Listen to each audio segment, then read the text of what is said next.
작년에 왔었습니다.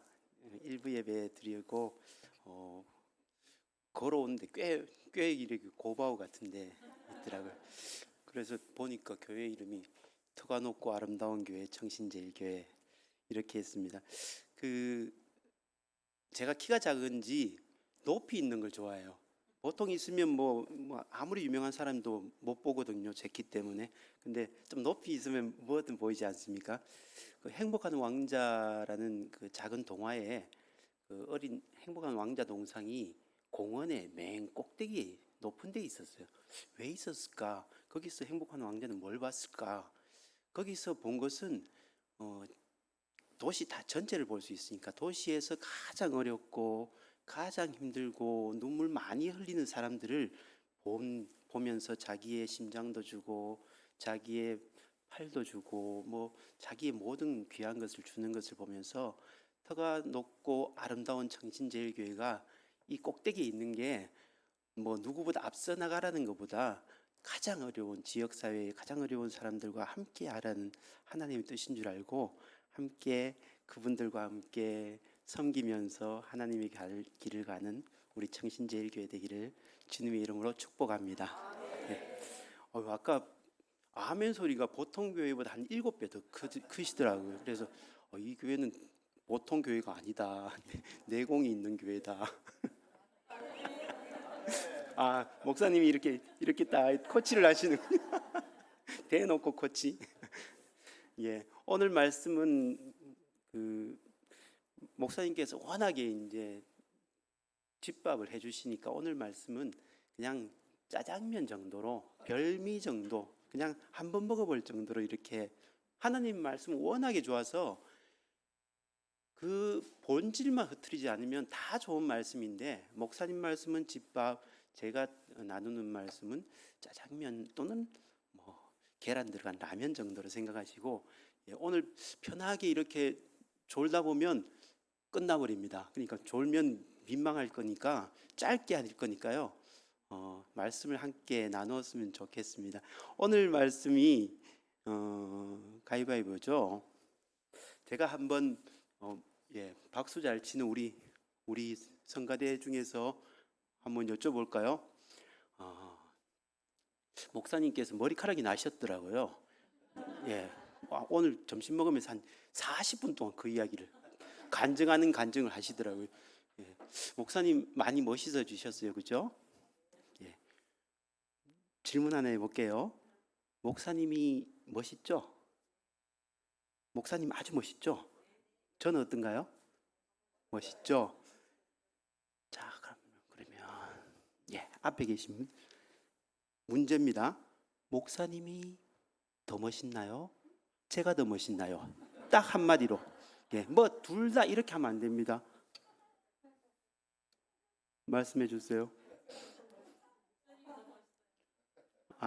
목사님이라면 저 목사님 어떤가요, 성도님들? 우리 대놓고 크게 말씀하시네요. 민망하게요. 점수를 다 이렇게 주시는구나. 멋있다, 안 멋있다 할 때 이게 뭐 정확한 기준이 있습니까? 없죠. 점심을 먹으러 갈 때 친구랑 둘이서 가는데 친구는 짜장면 먹고 싶고 나는 오랜만에 집밥을 먹고 싶고 백반을 먹고 싶은데 같이 한 집에서 둘 다 하는 경우 잘 없잖아요.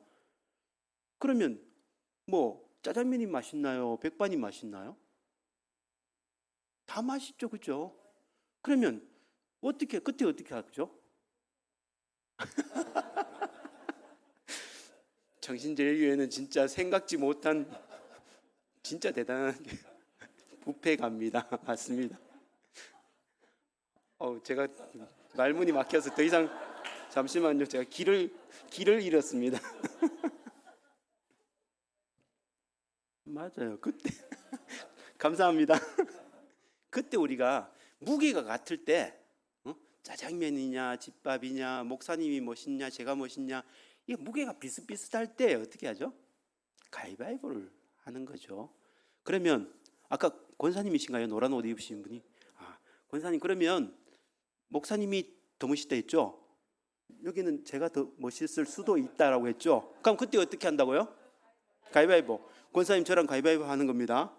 네, 가위바위보 해서 권사님이 이기면 목사님이 더 멋지고, 제가 이기면 합니다. 권사님, 만약에 권사님이 이기면 제가 캄보디아의 진짜 지폐, 캄보디아 역사와 문화를 알 수 있는 캄보디아 지폐를 2장 드릴게요.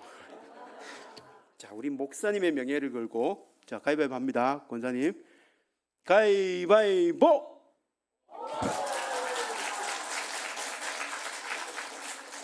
아니, 아까 제가 더 멋있다는 분도 박수를 우레와 같이 치시네요. 속이 보이십니다. 예. 그럼 2장. 저 생각보다 부자예요.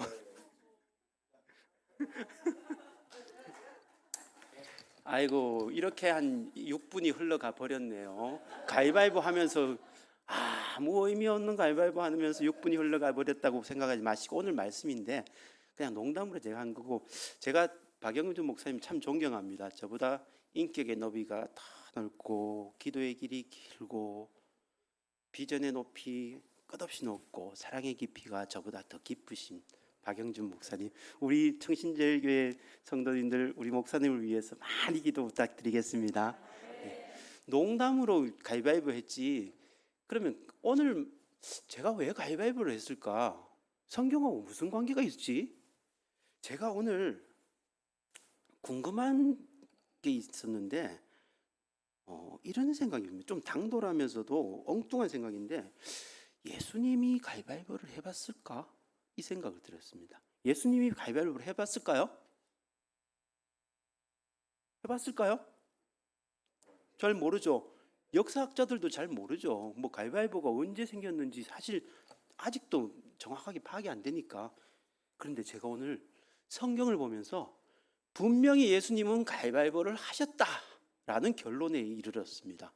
그것을 같이 나누면 좋겠습니다. 그렇지만 예수님이 가위바위보 한 거는 누구처럼 뭐 너가 더 멋있느냐, 내가 더 멋있느냐, 뭐 이게 뭐 짜장면 먹으러 갈래, 뭐 백반 먹으러 갈래, 이런 가위바위보가 아니라 영혼의 가위바위보를 하셨다는 것을 제가 보게 됐어요. 그런데 아주 신기하게도 예수님은 일생 동안 똑같은 거 하나를 내셨어요. 뭘 냈을까? 오늘 그 말씀을 한번 생각해 보기를 원하는데, 오늘 말씀은 마가복음 3장 말씀인데, 거기에는 중요한 게 시간과 장소가 아주 중요합니다. 장소는 회당이에요. 근데 그거보다 더 중요한 건 시간입니다. 시간을 정확하게 알고 세 부류의 사람이 나오는데, 세 부류의 사람들이 서로 영혼의 가위바위보를 하는 거예요. 영혼으로 가위바위보를 하는 거예요. 자, 장소가 어디라 했죠? 회당이에요. 시간은 언제일까요? 안식일이에요. 안식일. 안식일이란 게 아주 중요합니다. 안식일. 유대인은 안식일은 목숨 걸잖아요. 안식일에 있었던 일입니다. 예수님이 안식일에 제자들과 함께 이렇게 교회당 같은 회당에 들어왔어요. 그런데 쭉 둘러보니까 사람들 재밌게 이야기하고 기도하고 하고 있는데, 저 끝에 보이지도 않을 정도로 이렇게 고개를 숙이고 있는 사람이 있었어요. 그 사람이 누군가요? 한쪽 손 마른 사람이라 그랬어요. 한쪽 손 마른 사람, 이렇게 됐겠죠. 뭐 오른손을 만약에 말랐으면 어떻게 했을까요? 밥 먹는데 이렇게 품위 있게 밥을 먹었을까요? 옷을 입으면 좀 부티가 나나요? 아니면 친구들과 함께 재밌게 하거나 친구들의 인정을 많이 받았을까요? 아닐 것 같아요. 오른손이 만약에 불편해서 있었으면 모든 생활이 제대로 잘 이루어지지 못했어요. 그래서 많은 사람들이 멸시하기도 하고, 어떤 사람은 하나님의 벌이다라고 말하고 있는 그런 왕따가 된 사람이 저쪽에 있는 거예요. 예수님은 그 친구를 불러내는 거예요. 그 친구를 불러내서 한가운데서 일어서라 딱 이야기하면서 영혼의 가위바위보가 시작됩니다. 세 부류가 있다고 했습니다. 그 중에 한 부류가 사람들이라고 되어 있어요. 마가복음 3장 2절을 제가 줄을 거 왔는데 좀 진하게 파란 글로 쓴 것을 자세히 보면 되겠습니다. 같이 읽어보겠습니다. 시작. 사람들이 예수를 고발하려 하여 안식일에 그 사람을 고치시는가 주시하고 있거늘. 사람들이 영혼의 가위바위보를 합니다. 어떻게 하고 있을 때 있죠? 주시한다 그랬어요. 왜 주시한다고 했을까요? 그 위에 뭐라고 되어 있습니까? 성경 보여주셔도 됩니다. 뭐 하려고? 고발하려고 주시했다고 그래요. 고발하려고. 눈이 뚫어지게 예수를 쳐다봤어요. 고발하려고. 왜 사람들은 고발하려고 했을까?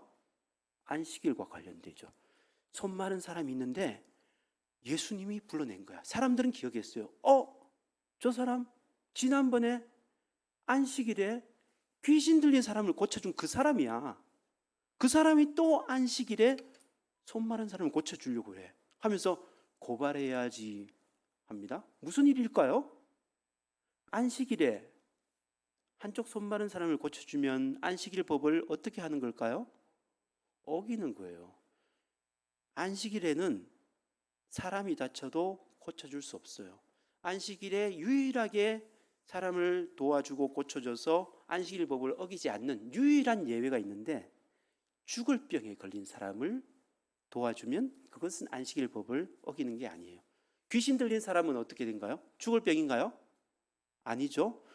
죽을 병도 아닌 귀신 들린 사람을 안식일에 고쳐줬어요. 그러면 안식일 법을 어긴 거예요. 많은 사람들 앞에 어긴 그 예수가 또 한쪽 손 마른 사람을 데리고 와서 고쳐주려고 해요. 한쪽 손 마른 사람은 죽을 병인가요?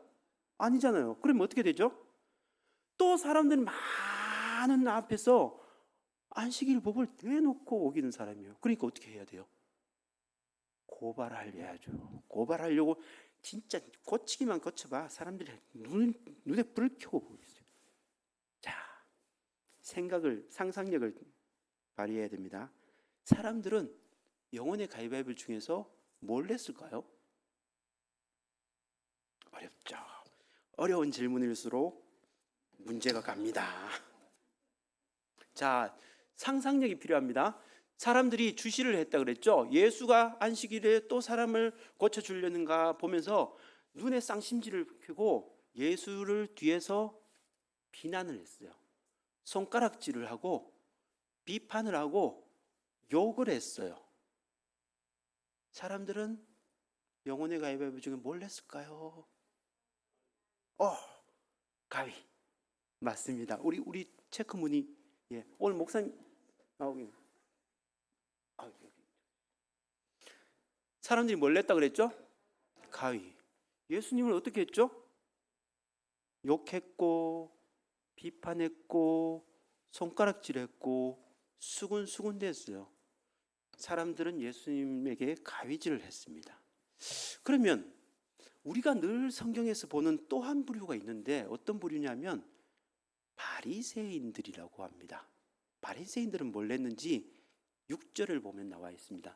요번에 아시는 분은 말씀하지 말고 손을 번쩍 들면 됩니다. 이 사람들도 영혼의 가위바위보 중에 뭘 냈어요. 6절 같이 보겠습니다. 띄워주세요. 제 거로 띄워주세요. 그러셨어요? 그럼 그거로 목사님 거로 해주세요. 정확하게 하셨네. 자, 그러면 같이 읽겠습니다. 시작. 바리새인들이 나가서 곧 헤롯 왕과 함께 어떻게 하여 예수를 죽일까 의논하니라. 아니, 저기서 무슨 바리새인들이 뭘 했는지 어떻게 한대? 뭘 했을까요? 예, 권사님. 주먹. 왜요? 와, 권사님 맞습니다. 회장님 죄송합니다. 바쁘십니다. 와, 권사님 대단하십니다. 바리새인들이 곧 헤롯 왕과 함께 어떻게 하여 예수를 죽일까 의논했어요. 바리새인들은 사람들처럼 예수를 손가락질하거나 비판하거나 웅성웅성대거나 소곤대지 않았어요. 이렇게 팔짱을 끼고 가만히 있는데, 진짜 예수님이 안식일에 손 마른 사람을 고쳐주는 거예요. 그러니까 바리새인들은 어떻게 했을까요? 됐다. 이제 우리 눈에 그렇게도 가시와 같은 저 예수를 잡을 묘책을 찾았어. 안식일법을 어긴 사람이야. 이제 예수를 안식일법에 어겼다고 해서 감옥에 쳐놓자. 감옥에 쳐놓고 예수를 고문하자. 그리고 예수를 폭력하셔서 때리고 고문하고 고문해서 결국에는 죽여버리자라고 이야기를 했죠. 예수님 안식일에 바리새인들은 뭘 했다 그랬죠? 폭력의 주먹질을 썼죠. 사람들은 비판의 가해질을 하고 바리새인들은 폭력의 주먹질을 했습니다. 그러면 예수님은 사람들이 가위질하고 주먹질하는 걸 알고 있었을 텐데 예수님은 뭘 했을까? 5절 말씀을 보겠습니다. 5절 말씀을 보고 우리 친구가 와 있네. 친구야, 예수님이 뭐 했는지를 알면 이거 줄 거다. 옆에서 이야기를 해주시는 거 들어도 돼. 자, 우리 같이 한번 크게, 예수님의 행동이니까 같이 크게 읽어보겠습니다. 시작. 그들의 마음이 완악함을 탄식하사 노하심으로 그들을 둘러보시고 그 사람에게 이르시되 내 손을 내밀라 하시니 내밀매 그 손이 회복되었더라. 아멘. 예수님은 비판의 가해질하는 사람들을 알고 있었습니다. 폭력의 주먹질을 할 바리새인들도 알고 있었어요. 그렇지만 그 사람들을 더 이상 보지 않고 한쪽 손 마른 사람에게 찾아갔습니다. 한쪽 손 마른 사람에게 찾아가서 내 손을 내밀라라고 하셨습니다. 예수님은 자기의 손을 내밀어서 그 사람의 손을 꼭 잡아주셨습니다. 예수님은 뭘 했을까요? 뭘 했을까? 아니, 친구가 뭘 했을까? 뭘 했을까? 친구는 말을 하지 않고 이렇게 하네. 그래, 보자기 맞아요. 이거 친구들. 와. 오후 예배, 찬양 예배 때 아이들이 오는 거는 진짜 하나님처럼 여겨야 돼요. 너무너무 감사하고 귀엽고 이쁘지 않습니까? 예수님은 비판의 가해질, 폭력의 주먹질하는 사람들 다 알고 있었지만 더 이상 보지 않고 한쪽 손 마른 사람에게 가서 자기 손을 내밀어서 그 손을 꼭 잡아주십니다. 머리를 쓰다듬어 주시죠. 어깨를 토닥여 주시죠. 안아주시고 품어주셨습니다. 그동안 얼마나 고생했니? 내가 너의 고생을 다 안다. 다시 깨끗하게 나아라 라고 이야기하지 않습니까? 성경 전체 예수님의 행동을 보면 단 한마디로 줄일 수 있어요. 예수님이 사람들에게 손을 펴셨다.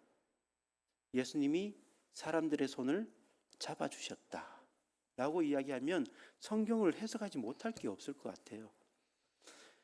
그러면 우리가 예배를 드리고 교회에서 예배 드리죠. 교육을 하죠. 봉사를 하죠. 친교를 하죠. 선교를 하죠. 전도를 하죠. 하는 모든 행동이 결국은 뭡니까?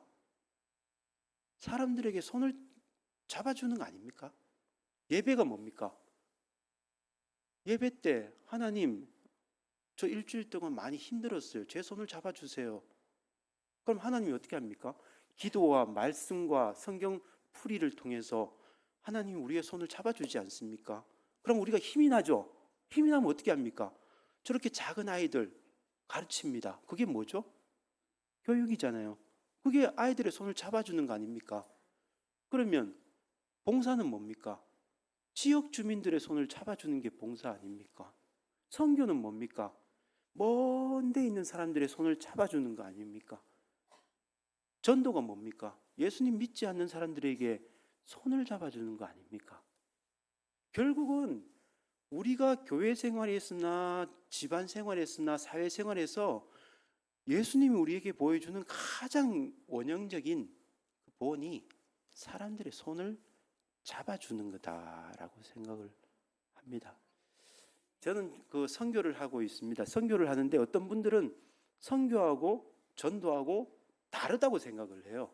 선교는 선교사가 하고 전도는 여전도에서 하고 남선교회는 선교 안 해도 되고 뭐 이런 남선교회는 선교비만 보내면 남선교회의 역할을 하고 뭐 이런 생각을 할 수도 있는데 저는 이것이 다르지 않다고 봅니다. 선교나 전도나 결국은 사람들에게 손을 꼭 잡아주고 예수님의 사랑을 전해주는 것이 결국은 선교고 전도고 교육이고 봉사고 우리 안에서의 친교다라는 생각을 하게 됩니다.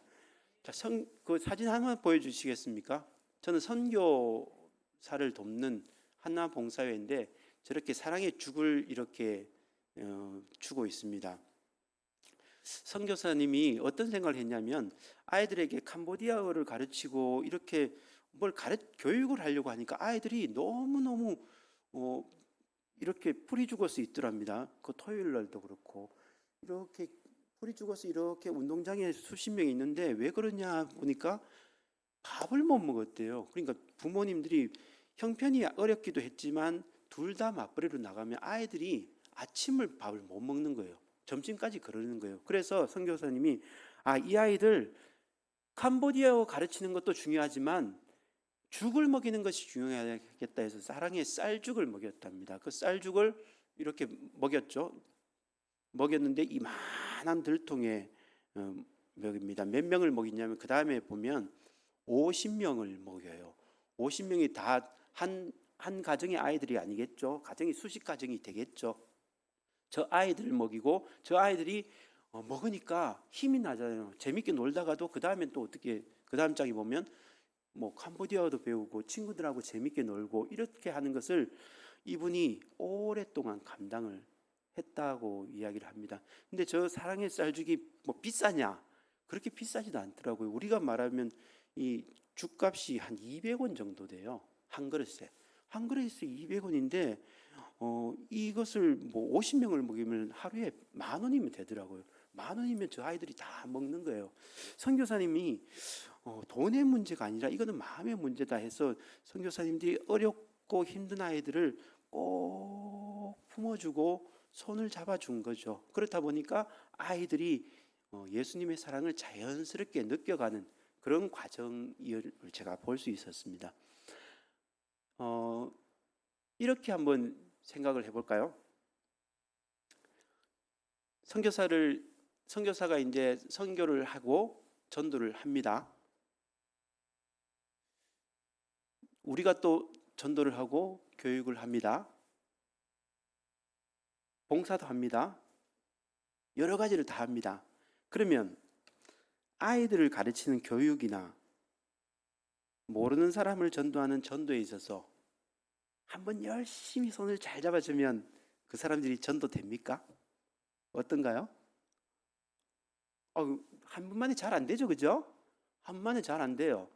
선교도 그렇고. 그러면 일주일간 열심히 기도해요. 진짜 새벽기도, 특별 새벽기도 열심히 나와서 내가 이 한 사람을 위해서 열심히 전도를 위해서 기도합니다. 그리고 그 사람에게 나아가서 나름대로 손을 잡아주고 섬기고 다 합니다.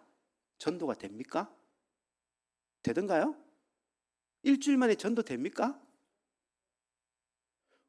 잘 안 돼요. 그러면 한 달을 했다고 칩시다. 한 달 열심히 진짜 40일 새벽 기도도 다니고 그 사람을 위해서 기도하고 전도 메시지를 전하고 합니다. 그 사람들이 바뀝니까? 바뀌던가요? 잘 안 바뀌어요. 진짜 우리가 기도 열심히 해서 역사가 일어나서 하루 만에, 일주일 만에, 한 달 만에 그 사람이 예수를 믿고 이 온 청신제일교회 주의가 예수님을 믿고 하나님 나라가 되고 하면 얼마나 좋겠어요. 안 돼요. 잘 하루에서 안 되고 일주일에서 안 되고 한 달에서도 안 돼요. 1년에서 안 될 때도 있어요. 그러니까 우리가 힘이 빠지잖아요. 뭐 전도는 하는 사람만 하겠지. 난 너무 힘들어. 다른 거나 해야지. 이런 생각. 전도는 너무 힘들어. 결과가 없어. 그때 우리가 쓰는 속담이 있습니다. 우리 속담에 헛수고다, 낭비다라고 할 때 무슨 속담을 쓰죠? 무슨 속담을 쓰나요? 밑 빠진 독에 물 붓기라는 속담을 쓰죠.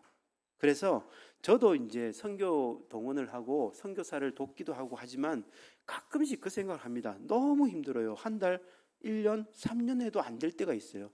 그래서 제 속에서 어떤 생각이 나냐면 선교는 밑 빠진 독에 물 붓기 같아.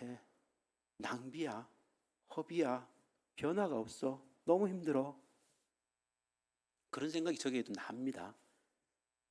우리 성도님들 어떻습니까? 전도는 밑 빠진 독에 물 붓기일까요? 선교는 밑 빠진 독에 물 붓기일까요? 밑 빠진 독에 물 붓기 같은 느낌이 들어서 말을 하자니 믿음이 없는 것 같고 막 그렇잖아요. 애매하고 아이고 목사님 물어보니까 답을 해야 될 것 같은데 밑 빠진 독에 물 붓기를 하기도 애매하고 아니라고 하기에는 확신이 없고 그래서 제가 여러분들께 답을 알려드릴게요. 전도는 밑 빠진 독에 물 붓기 맞습니다. 선교는 밑 빠진 독에 물 붓기 맞아요. 밑 빠진 독에 물 붓기예요. 낭비고 허비고 필요 없는 일이고 과외의 일이라는 생각이 듭니다. 그래서 그러면 뭐 밑 빠진 독에 물 붓기도 하고 끝날 수는 없으니까 상상력을 발휘합시다. 우리 밑 빠진 독에 물 붓기라는 그 속담 자체를 완전히 뒤집어 올 수 있어요. 밑 빠진 독에 물 붓기라 그랬죠. 밑 빠진 독에 물 붓기. 그러면 밑 빠진 독이 뭘까요? 밑 빠진 독이 뭡니까? 밑 빠진 독이 뭔지만 알면 이 속담이 완전히 바뀌어 버려요. 밑 빠진 독 제가 곰곰이 생각하다가 이게 밑 빠진 독이야. 우리는 특히 주부님들은 꽃을 사랑하는 분은 매일매일 밑 빠진 독에 물 붓기를 하고 있네 라고 생각했습니다. 그 밑 빠진 독이 뭐죠? 뭐죠? 뭐죠? 화분이에요. 화분. 이 화분 뭐로 만들었을까요? 흙으로 만들었어요. 흙으로 만들어서 고열에 구운 것을 뭐라 그러죠? 독이 또는 독이라고 그래요. 그러니까 이 화분은 독 맞죠? 독에 밑이 어떻게 돼 있죠?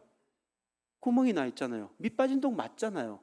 밑 빠진 독이에요. 그래서 우리는 이 난을 키울 때도 물을 줍니다. 물이 어떻게 가죠? 흘러버려요. 밑이 빠져 있으니까 그죠? 또 물을 줘요. 또 흘러버려요. 또 물을 주면 또 흘려버려요. 그래서 어떤 사람이 화분에 물 주기는 밑 빠진 독에 물 붓기야. 너무 힘들어. 낭비야 소비야. 생각을 잘해서 밑을 막아버리자 해서 세면으로 막아버렸어요. 이제 물을 줘도 헛수고가 아니야. 이제 세면을 막아버리고 물을 줘요. 어떻게 되죠? 그렇죠. 이 화분이 이 꽃이 썩어버려요. 이 화초가 썩어버려요. 화분은 밑이 빠져 있어야 돼요. 밑이 빠져 있어야 물을 주면 물이 흘러나가는 것 같으면서도 숨도 쉬고 물도 갖고 그래서 화분이 자라나는 거죠. 제가 이야기했잖아요. 선교는 밑 빠진 독에 물 붓기 맞습니다. 전도 밑 빠진 독에 물 붓기 맞아요. 그렇지만 그 밑 빠진 독이 뭐냐는 거예요. 화분이라는 거예요. 우리가 선교에 물을 붓습니다. 물이 어떻게 되죠? 빠져나가요. 전도에 물을 붓습니다. 또 빠져나가요. 하루 부어서 빠져나가요. 한 달 부어도 빠져나가요. 1년 부어도 빠져나가요. 계속해서 물을 줍니다. 그럼 어떻게 되죠? 어느 순간에 싹이 자라요. 어느 순간에 잎이 나오고 가지가 달리고 꽃이 피고 열매가 맺는 거죠. 저는 선교나 전도도 그렇다고 생각합니다. 밑 빠진 독이 물 붓기 맞습니다. 힘들어요. 어려워요. 피곤해요. 낭비 같기도 해요. 그렇지만 계속해서 물을 주면 하나님의 때에 우리가 알지 못한 그 순간에 싹이 자라고 꽃이 피고 열매가 맺는 거예요. 그것을 우리가 믿으면서 지금은 힘들지만 꾸준하게 물을 주는 거죠. 그러면 어떻게 된다고요? 하나님의 때에 열매가 맺혀진다는 거죠. 이것은 믿습니까? 우리도 그렇잖아요. 우리가 언제 주일 오후에 이렇게 와서 말씀 들었나요? 그전에는 또 다른 마음이 있었잖아요. 우리 10년 전, 20년 전에는 어땠나요? 우리가 지금 여기 와 있습니까? 다른 데 있었잖아요. 30년 전에 또 다른 데 있었잖아요. 그렇지만 하나님 우리를 여기까지 키워준 것처럼 하나님의 때가 되면 물만 계속 선교의 물, 전도의 물 부어주면 하나님의 때가 되면 거기서 잎이 자라고 싹이 튀고 꽃이 피고 열매가 맺는다라는 그 믿음 가지고 우리는 교육을 하고 봉사를 하고 선교를 하고 전도를 하는 겁니다. 갈라디아서 6장 9절에 뭐라고 되어 있습니까? 우리가 선을 행하되 낙심하지 말지니 때가 이르매 피곤하지 않으면 결국은 거둘 것이다. 아멘. 하나님의 때를 기다리면서 우리에게 필요한 건 뭔가요? 꾸준함이에요. 꾸준하게 물을 부어요. 낭비처럼 보여도 물을 부어요. 그 사람이 안 들을 것 같아도 물을 부어요. 계속해서 부으면 하나님의 때가 되면 하나님이 꽃이 열리고 열매가 열리게 해주신다는 그 믿음 가지고 우리는 계속 나가는 겁니다. 오늘도 우리의 믿음이 그리고 다른 사람을 향하는 우리의 이 손이 펴져서 그 사람들의 손을 꼭 잡아주시면 좋겠습니다. 특별히 우리 남성교회, 우리 특히 남자들은 힘이 중요하다고 생각하잖아요. 그래서 주먹을 중요시하고 이기려고 생각하는데 보자기는 지는 겁니다. 평화의 보자기, 생명의 보자기, 사랑의 보자기는 결국은 져주는 거예요. 져주면서 섬기고 거기서 생명을 바라보는 것이 결국은 예수님의 길이라 믿습니다. 오늘 우리 성도님들 행복하게 청신제일교회 터가 높고 아름다운 교회에 있으면서 행복한 왕자처럼 이렇게 청신제일교회 주위를 둘러보시고 가장 어렵고 가장 힘든 사람, 우리 눈에 보이지도 않는 어떤 사람을 찾아가서 그 사람이 만약에 예수님 그 시대처럼 한쪽 손 마른 사람이라면 그 사람들의 손을 꼭 잡아주고 예수 믿지 않는 사람들의 손을 꼭 잡아주면서 우리도 예수님처럼 사랑의 보자기, 생명의 보자기, 평화의 보자기를 내미는 우리 터가 높고 아름다운 교회 청신제일교회 성도님들 되시기를 주님의 이름으로 축복합니다. 기도하겠습니다.